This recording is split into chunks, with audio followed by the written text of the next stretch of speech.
Of everybody's time, let's go ahead and get started. Welcome to the Data-Driven Change presentation. It's good to be with you all virtually. My name is Angela Torella, and I'm the Assistant Director of Curriculum for Summit ESC, and I'm with the co-chair of our committee, Gary Herman. Gary, do you want to introduce yourself?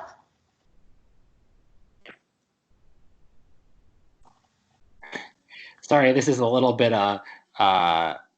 strange because I have to like exit out so I can unmute myself and stuff like that. So I'm going to leave myself unmuted. That way I can jump in if I need to on anything, and then I'll go back to sharing my screen here. So no, I'm Gary Herman. I am a curriculum coordinator with the Putnam County ESC, co-chairing the Education and Advocacy Committee with Angela, and hopefully we give you some good takeaways on different ideas of how to use data to make some positive changes.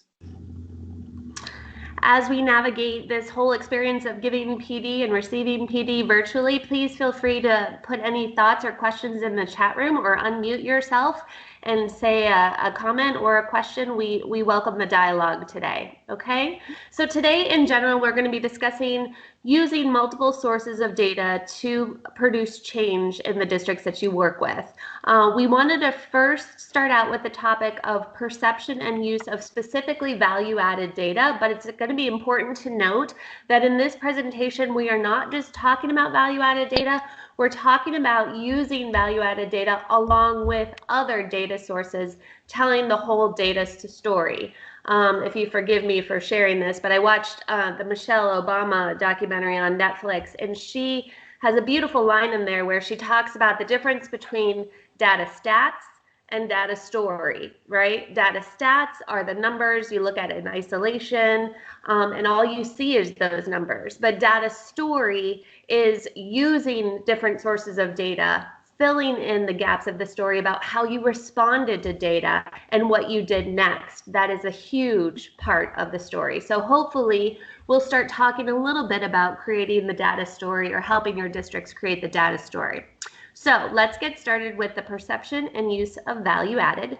Gary, if you could go ahead. And so what the first activity we wanted to do, just place 3 to 5 word description in the comment box to describe your feelings about how value added is perceived. Within your work at the district, within your work in the school buildings with administrators or teachers or central office staff, just generally, what do you feel the general perception is of value added? 3 to 5 word description in the comment box, please. I'll give you about 30 to 45 seconds to do that.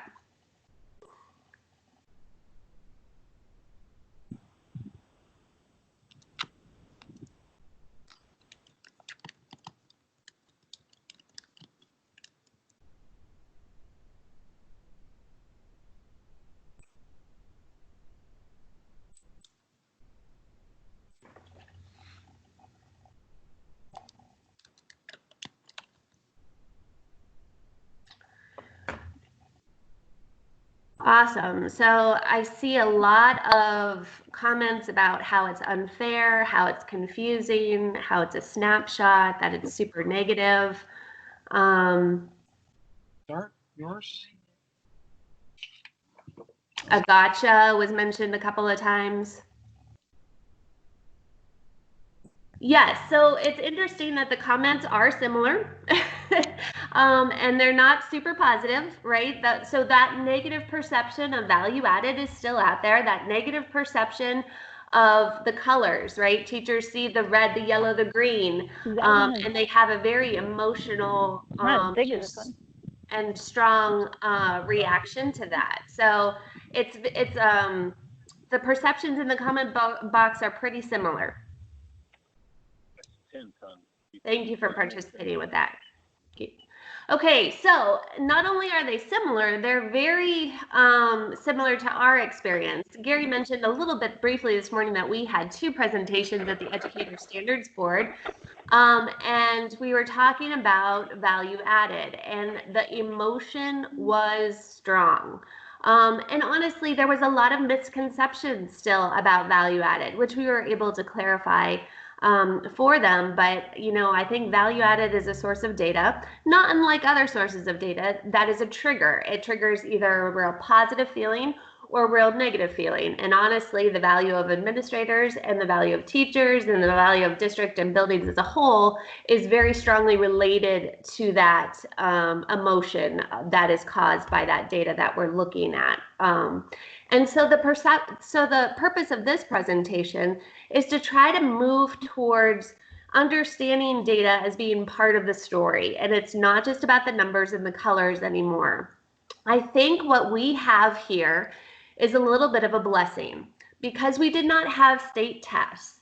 So we will not have value added this coming fall. We will not have state testing this coming fall. And I know people are panicked that we won't have those data points to look at, but I also think on the positive side of it, we have the chance to go deeper into the already existing data. So when those line item analysis, when those achievement scores are released, we get the immediate feeling and then we just focus in on the most recent achievement scores. Or when the value added teacher reports are released in November, we just focus in on what is my color for this year. With this opportunity being before us, I feel like we can take a little bit of the emotion, remove ourselves from the emotion, and get deeper into the existing data, previous achievement scores, previous value added trends in data, without having that immediacy of the most recent year's scores. Gary?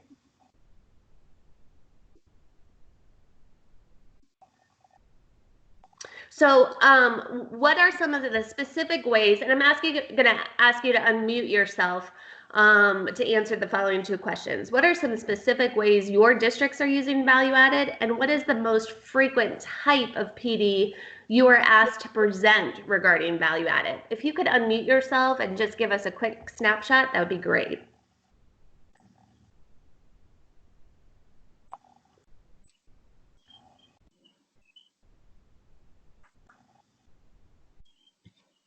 Has anybody done, well, let's start with the PD. Has anybody done a recent PD this past year before the whole pandemic happened about value added? Sometimes I feel like we always end up going back to value added 101 because there's always teachers that look at it, kind of analyze it, and then forget about it. So I feel like we always have to take a step backwards and kind of go over the basics again before moving on. And that's a great point. We've heard that frequently because sometimes value added is only addressed with their teachers once a year when the reports come out. We go back to reviewing constantly about how it's calculated, what it means, what the different reports means, how you find the different reports. That's great. Anything else that you're frequently asked to do as far as PD?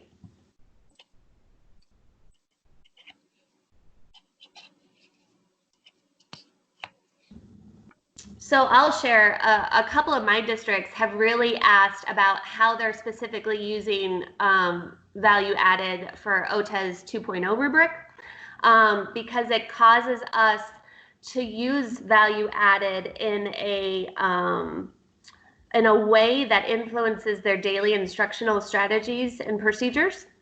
And previously with OTA's 1.0, value added was a color calculated into their overall rating. And now the rubric is asking them to utilize value added as a decision, as a source to help their decisions in moving their students forward. So that's a frequent request of PD that I got this year. Any other PD or specific ways your districts are using value added? If I could rephrase your question, I'm not, as an SST RDL, I'm not being requested to provide professional development, but I'm recommending professional development. So as we're having conversations with our comprehensive districts about how they might want to use value added and other concepts around performance index to look at their report card and other data sets, and how can we triangulate that data to provide some information about their root cause analysis. So I'm guiding my districts back to my ESC RDLs and some of the training they're doing, but I'm finding that most people are not asking for the training. We're making a lot of suggestions for them to get training. Okay, that's a great point. And I think I'll jump in. My name is Bob Crabtree. I'm in an ESC in Ray's region, and he's pretty accurate. It is not something that has been requested a lot. I've been an RDL for 2+ years, maybe 4 or 5 years, and have always been frustrated that it was not something that districts were in our area seeking a lot of professional development around. And I do appreciate the SST's approach to recommending it, and am hoping that we do get more requests. I did present to a group of administrators this year, and as the other person mentioned, it kind of became Value Added 101, just sharing with those administrators what reports were available. And we probably spent about 2 hours going through the basic reports. But then at the end, I also shared with them an Excel spreadsheet that came out of Summit County and Stark County that allowed and facilitated a deeper analysis of standards, and was shocked that all of the principals who had sat at their tables during the value added got up and came to the front of the room to see more information about that particular data set, because I think they immediately could see how they could help their teachers use that to examine their strengths and weaknesses in terms of standards. And I think that's a huge point, Bob, you just made, right? They immediately saw the line item analysis, the standard testing, as a way that they could help because they understand it. I think their hesitancy to dive in deep with the value added is sometimes that lack of understanding, or not realizing how to use value added in collaboration with other data sources to see if it's telling the same story. I think that was huge. Completely agree.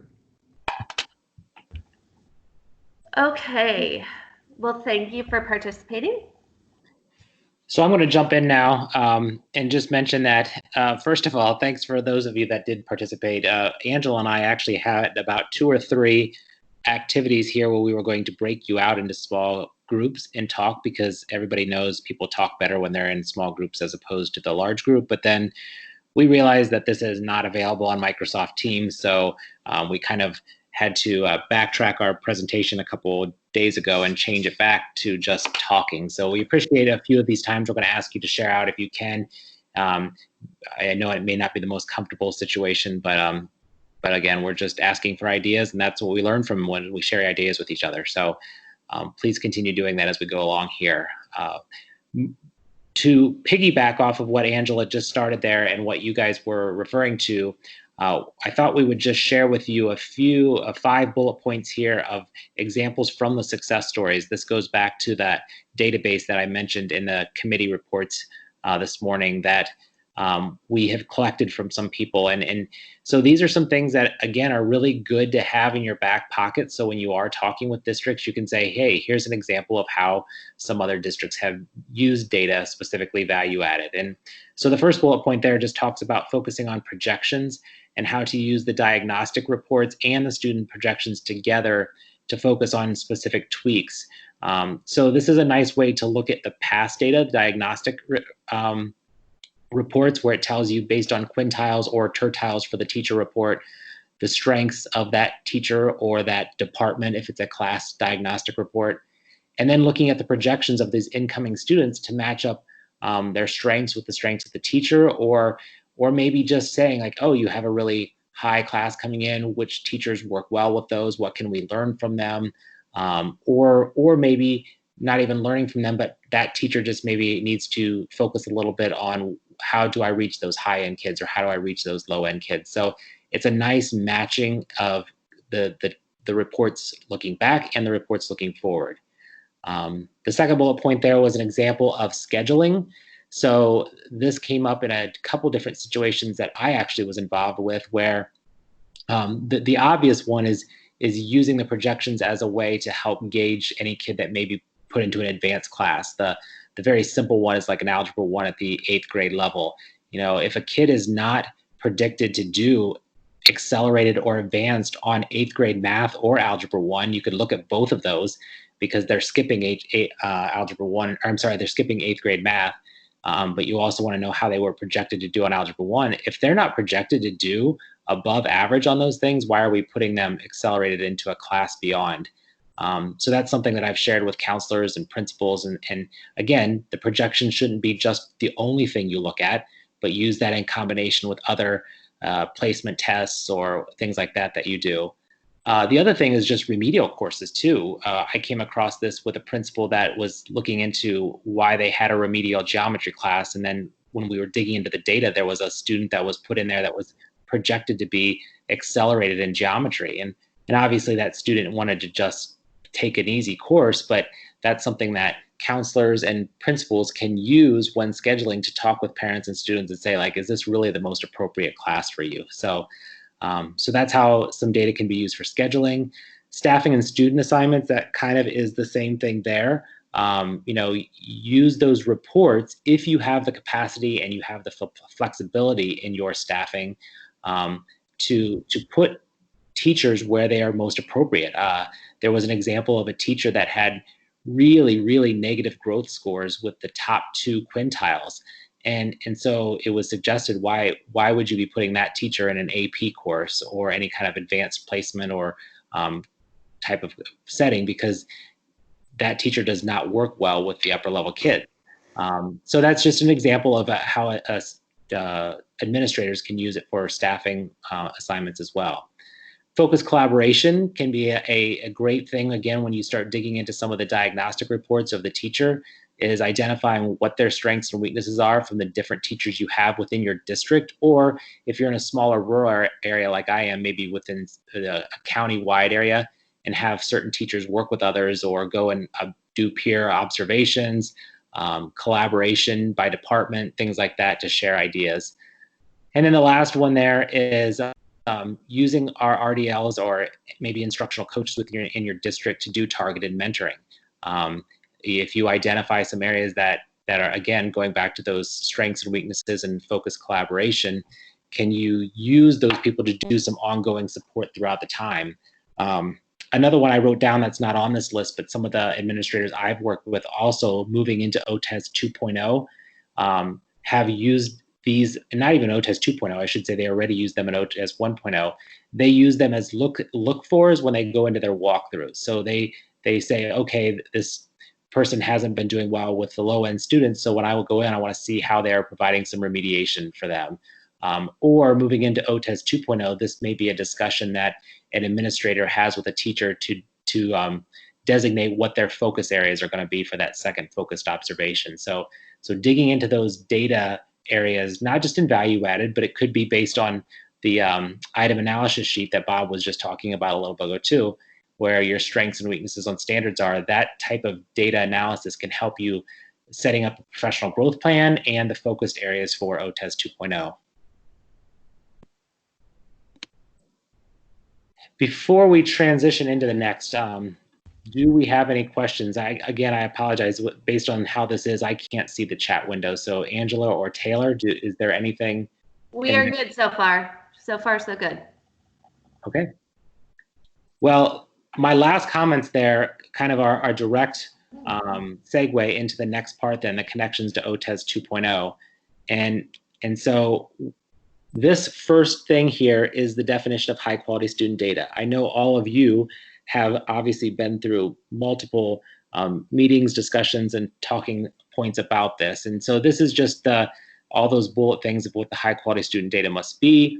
And then, what should the teacher be able to use out of the data based on what instrument they're using for high quality student data, excuse me. I do want to just point out though, and I think we had some really good discussions at that March 4th and 5th training we had down in Columbus. It's crazy to think about how we were all down there together, and then one week later everything was shut down. But there was some really good, I felt, meaningful discussions that came out about what the intention of high quality student data is. And I know that I've already had a lot of discussion with our administrators, and while this may not be like the maybe not the official position, I just want everybody to remember that when you have discussions with your administrators, that it's all about what is the purposeful use of data. How are your teachers using data in a meaningful way? Are they using it in some way to reflect on their teaching practice? Are they using it in some way to, again, go back to that holistic story of the data, that they're not just pulling out individual snapshots, but they're looking at that data as a piece of a bigger story. And creating a positive data culture. Is the teacher using data some way to plan, adjust, and reflect? And if they are, that's what the intention of high quality student data is to make sure that the teacher is using it in a meaningful way, and that it is showing a way that they are, reflecting on, am I getting my students to grow? Am I getting my students to achieve? Am I using it to plan my instruction in appropriate ways? Am I using it to personalize the learning for each of my students? So I know that I am concerned with a lot of our administrators about how are we going to meet all those check boxes, because we don't have teams of experts and teams of professionals in our area to vet everything. But I keep bringing them back to making sure they have these quality conversations with their teachers around the data, and that it's in a purposeful and meaningful way. That's the true intent of what they should be doing.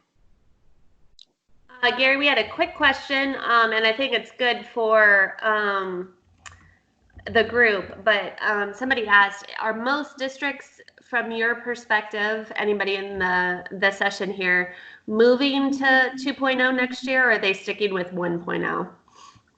I'll answer that, and then anybody can jump in. But I just had this discussion this week because I had a meeting with all of our principals, and we have 9 districts in my county. All of them are very, very rural, small districts, K-12, one building. But they have all been using shared attribution in the past, using their value-added scores, except one district. So only one of our 9 districts is familiar with SLOs. And so I made sure that if they realize that if they're sticking with 1.0, they're going to have to train their teachers on SLOs or have some sort of vendor assessment or something like that for next year. So I believe based on that, 6 of our 9 districts are switching to 2.0. The one district that already used SLOs, it's not really a change for them, so they're just staying with 1.0 for one more year. But there are 2 districts that are staying on 1.0 that are going to have to find some sort of other student growth measure for this year. So that's the ones that I know of. I have a response. This is Kathy Heidelberg, and I'm from the ESC of Central Ohio.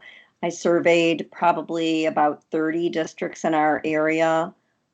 Almost all of them are sticking with 1.0 for one more year. There's only about 4 or 5 that are moving to 2.0, and 2 of those were pilot districts. So they already have been living with 2.0 for an entire year. So they're ready, of course, to move forward. But the vast majority are not moving forward with 2.0 next year. And they know the work that needs to be done either way, but that's the decision in this area. We had one more question. Do you think there could be a possibility that the approved vendors include value-added grades for this year due to the circumstances? I'm going to defer to anybody from ODE that's on here because I don't know that answer. Yeah, I don't either. I haven't heard that. I know I asked a question of ODE, again, this is Kathy Heidelberg. I asked a question just a few weeks ago if there was a consideration that would be given to approving additional vendor assessments for the areas that typically would have had a state test. So in other words, broadening the list of approved vendors for the grade levels and subjects that had in the past had a state test. And they said at this point, there is no plan to do that. Kathy, I must have been in the same meeting. This is Bob. I heard the same thing. They just said the whole request, the RFP for that whole process is so detailed that they weren't sure they could make it happen in the time frame. That makes sense. Yeah, I guess my plea, we piloted as an ESC last year, so we've been through it as well, kind of to Kathy's point on the 2 that she had piloted. And my plea to our principals, since they have never done SLOs, was why go through transition 2 years in a row? You're going to have to transition to knowing how to write good SLOs for 1 year and then go to transitioning to OTES 2.0. I said, we've been through it as a pilot. We will help you. you might as well just go to 2.0 and we will help you through that transition and not have to do transition 2 years in a row. And that's similar to our districts, Gary. Most people in Summit County, if they can, are moving to OTES 2.0 because of that whole, the A1 teachers don't have the value added for this coming school year. Since we're talking about OTES 2.0, our next thing here is specifically looking at the rubric. And again, we were going to put you into groups and kind of split this up into 3 parts and look it up, but just in the interest of time and because of the fact that we can't do breakout rooms, we're just going to look at it holistically here and kind of have any kind of open conversation. So if you haven't dug a lot into it, or even if you have, this could be another good talking point you could have with your districts, because I know a lot of them, the big concern about OTES 2.0 is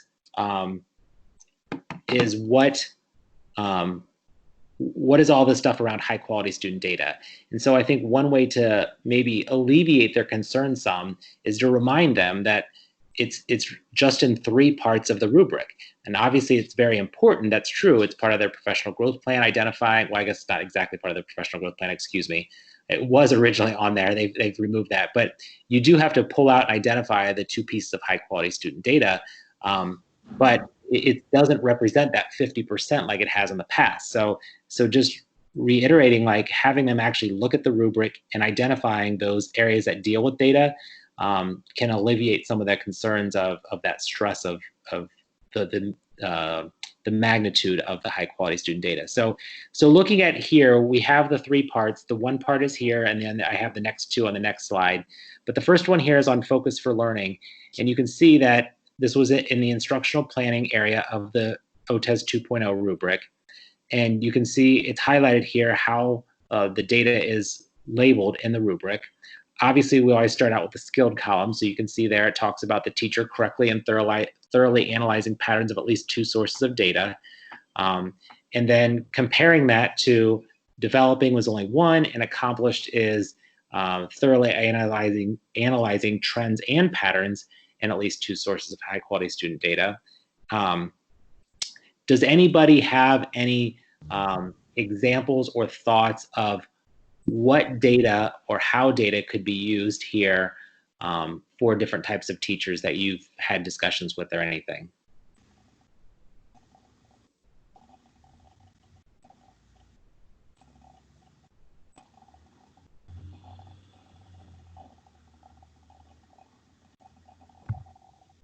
Well, Gary, I know in speaking with at least one of our districts, maybe a couple of districts who are using some approved vendor assessments. And in one case, it's not even an approved vendor, but they've looked at their vendor and believe fairly strongly that it'll meet all the requirements.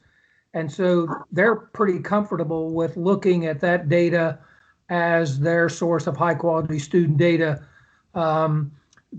We had 3 locals pilot this year, and then the ESE piloted.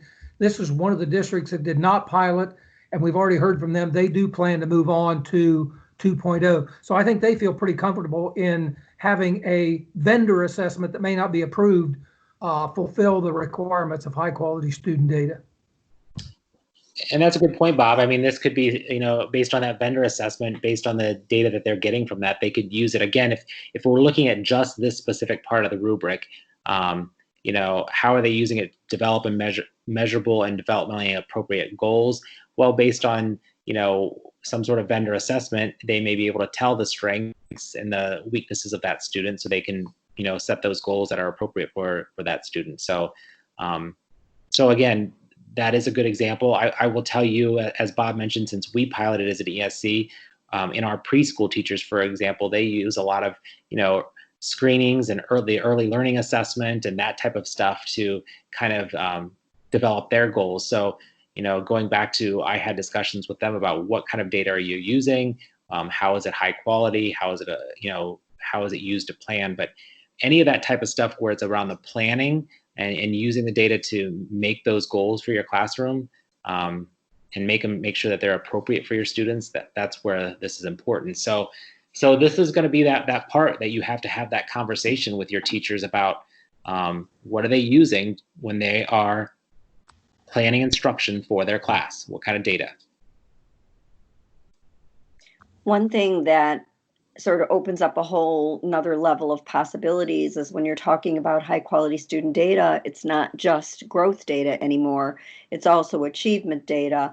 So there are sources of data that we couldn't use in the past because we couldn't get growth measures in terms of the OTA's evaluation system for 1.0 and student growth measures. But now in 2.0, you could use sources like your results of AP tests from the previous year's students. Where were your students strong? Where did they have difficulties? When you get your results, you can get that kind of information, so teachers could use that data to plan instruction for the current school year. So there are sources now that open up to us that we couldn't use in the past. That's a great point, because it also made me think, when you said that, it makes me think back to Bob's point about those item analysis sheets and stuff like that, because in the AIR testing portal, you can get, strengths and weaknesses of your students by their strand in each area and stuff like that too, that you could use for instructional planning.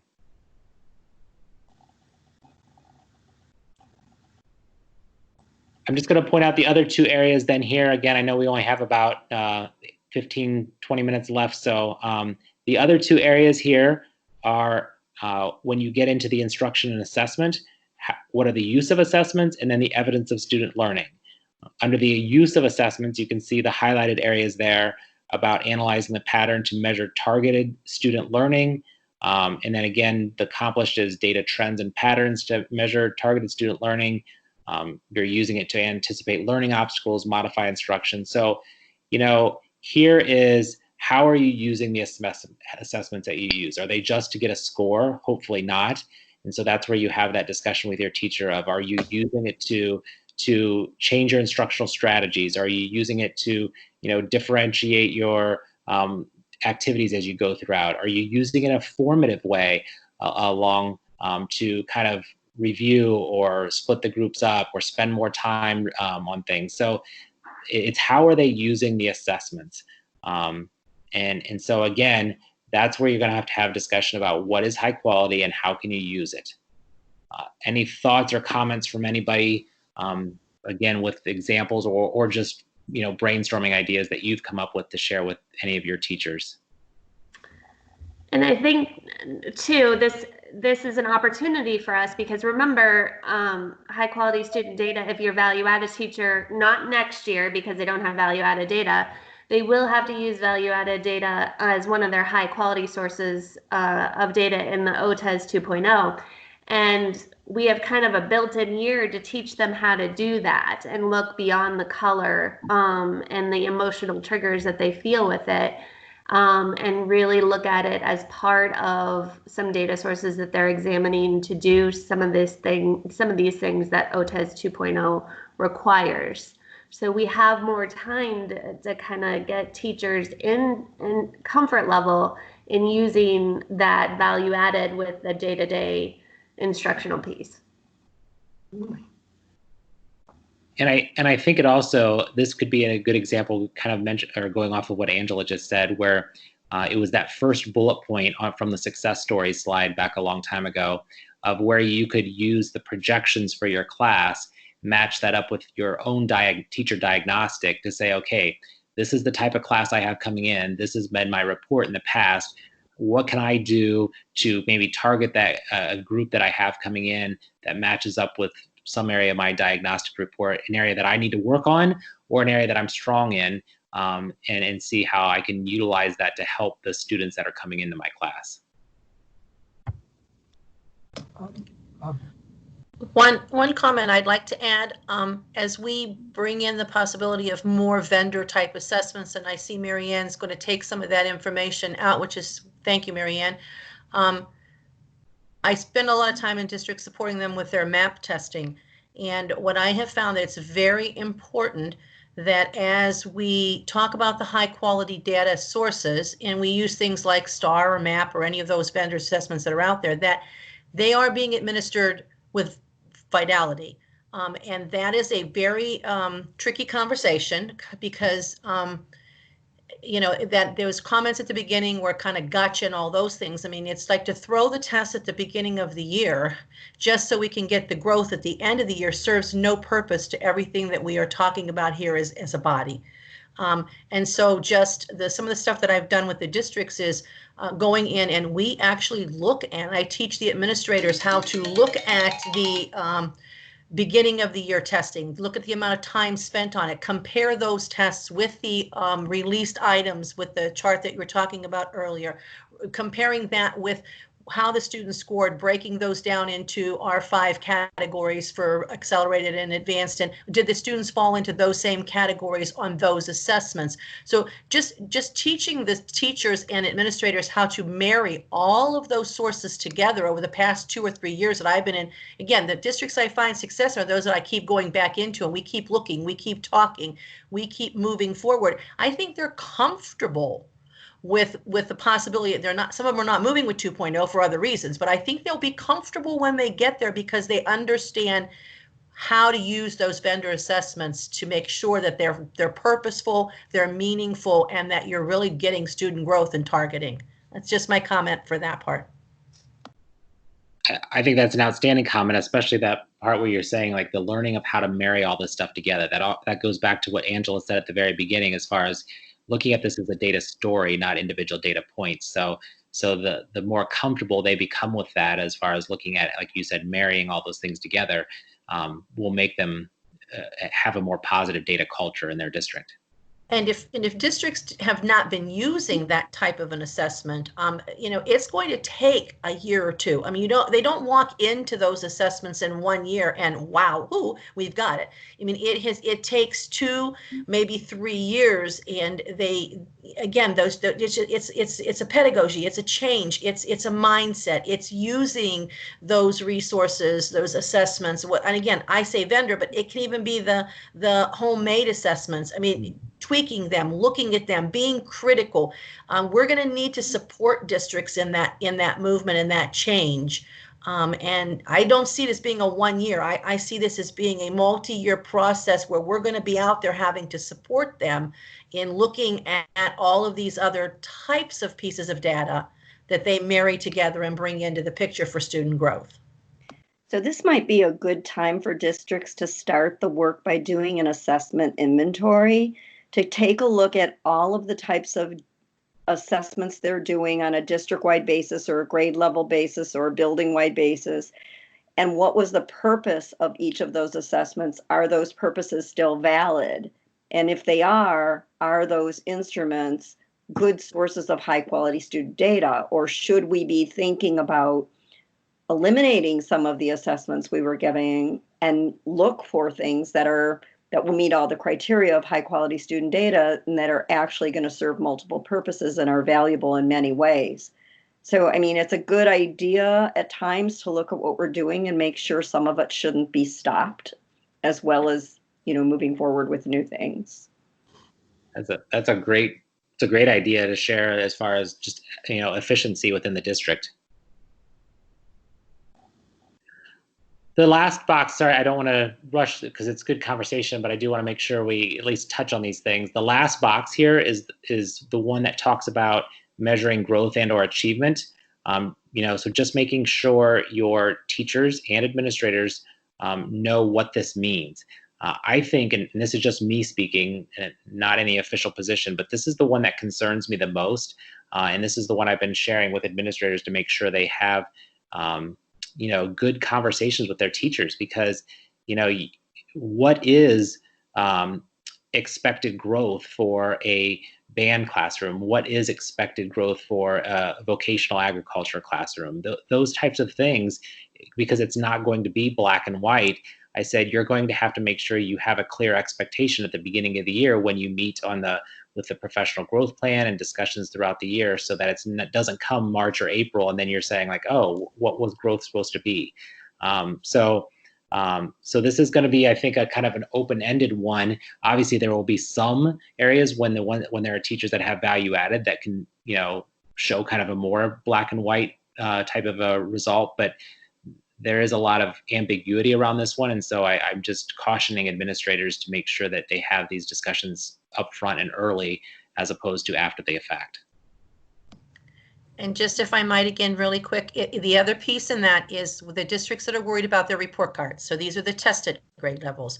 I've had a lot of conversation with get the value added, get the value added. And we've said it already in this meeting, get the kids in the right courses, get them to grow, measure, watch, tweak, all those things, because even if you don't get to the standard, you get the performance index. You see more kids growing, you see more kids getting that higher level. So from limited up to proficient up to accelerated, those are things to celebrate, and those are ways that you can improve your district report card. So even if we're dealing with the districts that we know are not going to make the standards, we get them to understand the value add. It takes them someplace in the performance index. So those that are worried about the report cards, here you go. Now you have some leverage to keep working in that area with those teachers and administrators. Great point. You saying that made me just think that maybe I just even need to do with some teachers, like where were all the levels of their students last year, and then what are you kind of setting as their growth standard for this year, or looking at it as more of a report overall, like you said, as moving them up on the performance index? I'm saying if we have good testing at the beginning and we're looking at all of the pieces and parts, and we are placing kids in the correct places where we have those opportunities to put them like in AP or not, when we do that and we have teachers engaged in the data and we have them watching how the kids are progressing, and we can get the ultimate growth from them. So we're not throwing tests at the beginning of the year and then saying, yeah, well, we made growth when we really didn't. All that with fidelity, you're going to see growth on any assessment that the kids take, as long as we're talking about teaching, following the pattern, following the data, and continuing to do all the RTI, all the extensions, all the interventions. It all comes together, folks, and the kids will grow. And if they grow, they will automatically, when we look at an OST, score higher than they did last year. So we keep focusing and moving these children forward every year, and that's how we see success in some of these districts. And honestly, I think, this is a year, like I said, I know it's a gap year that we don't have released achievement scores or current value added for this coming year, but I think that's a good thing, because I think we can use past data and get more into the trends. Sometimes we're so focused on looking at just the release scores, the most recent scores, that we never get to the trend data. We never get to the conversations. Does our assessments that we're administering in the classroom model the expectations somewhat reasonably of the state assessment? Does the expectations of our classroom assessments challenge our students in the same way as well? I think this year we could really open some doors in some administration and teachers thinking in that respect. Okay, so we are starting with using multiple points of data. We're going to do this in about 3 minutes, so hold on tight.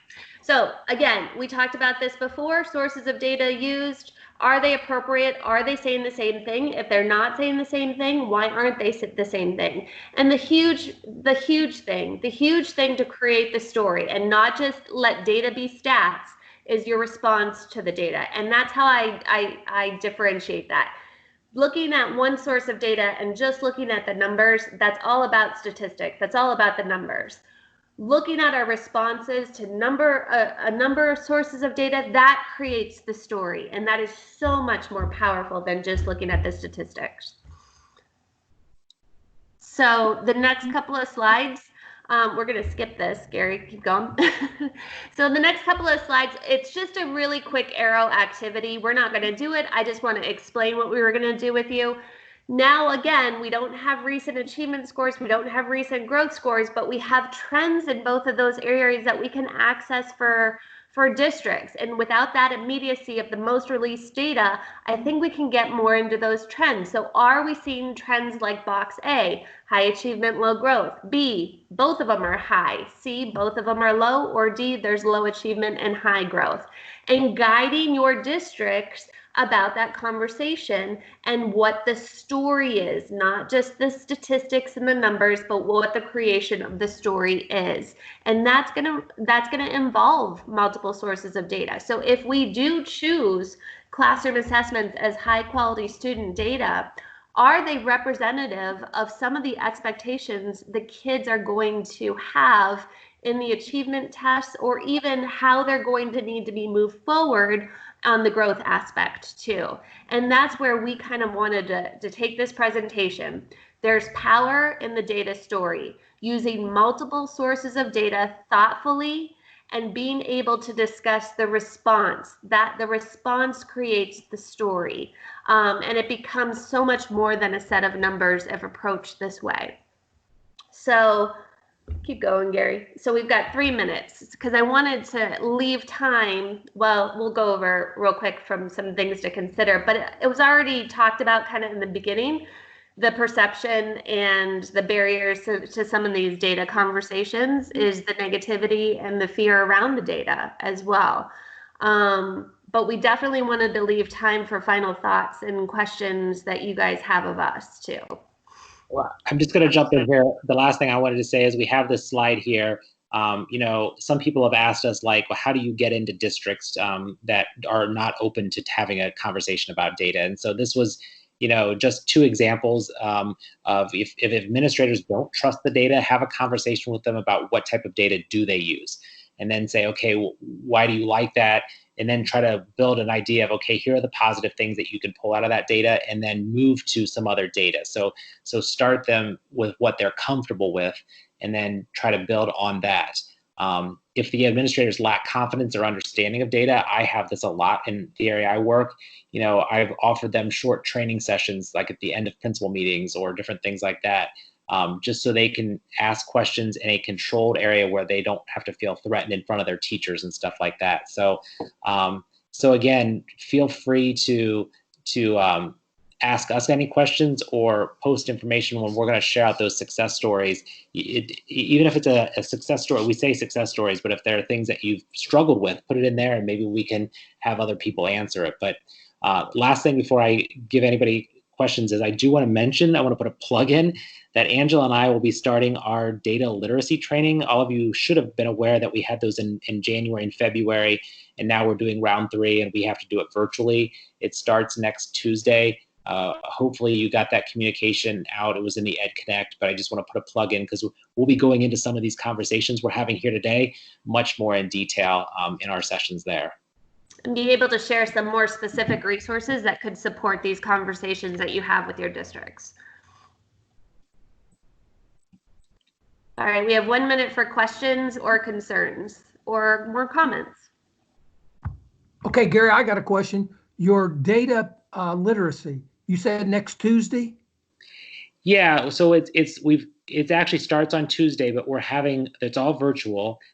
We can put out the flyer there again if you didn't get it, but we are having a session on Tuesday morning at 8:30, Tuesday afternoon, Wednesday morning, Wednesday afternoon, and Thursday morning. So there's 5 sessions over the next 3 weeks, because we split, instead of a 6-hour face-to-face training in June, we're doing 3 2-hour sessions in May starting. You can mix and match. So like Putnam County is hosting every Wednesday morning from 8:30 to 10:30 for the next 3 weeks.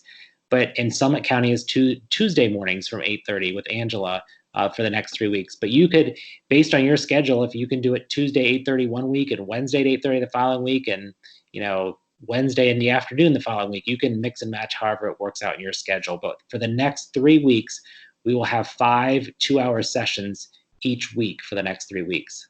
Here's why I ask. I had them on my calendar for Thursdays, the next 3 Thursdays in a row. Yep, but that is correct. I couldn't find. So have I registered for that? Yeah, that is correct. That's the same thing. It's just that we have 2 sessions on Tuesday, 2 sessions on Wednesdays, and 1 session on Thursday morning each week. I just lost how I was going to get connected, and I wanted to make sure I did. So I'll receive something like the beginning of these sessions. You should have got it in your email, but we are going to send a follow-up email to everybody that's registered on next Monday, with Okay. all the session links. That way, in case something comes up at the last minute and you can't attend Thursday, you could attend one of the other days too. So. Thank you. Yep. Any other questions or comments right now? Okay, James did put a link into that registration if you are interested in the training that Gary just talked about. If you already registered, you'll receive something from us on Monday with those specific Zoom links. We, on behalf of Gary and myself, we just want to thank you for attending our session today. Gary has our information up on the screen now. If there's anything at any point in time we can help or support you with, or share resources with, or brainstorm ideas for, we would be happy to help you in any way. So please just feel free to reach out. Thanks, guys. Great job. Thanks, everybody. Thank you so much.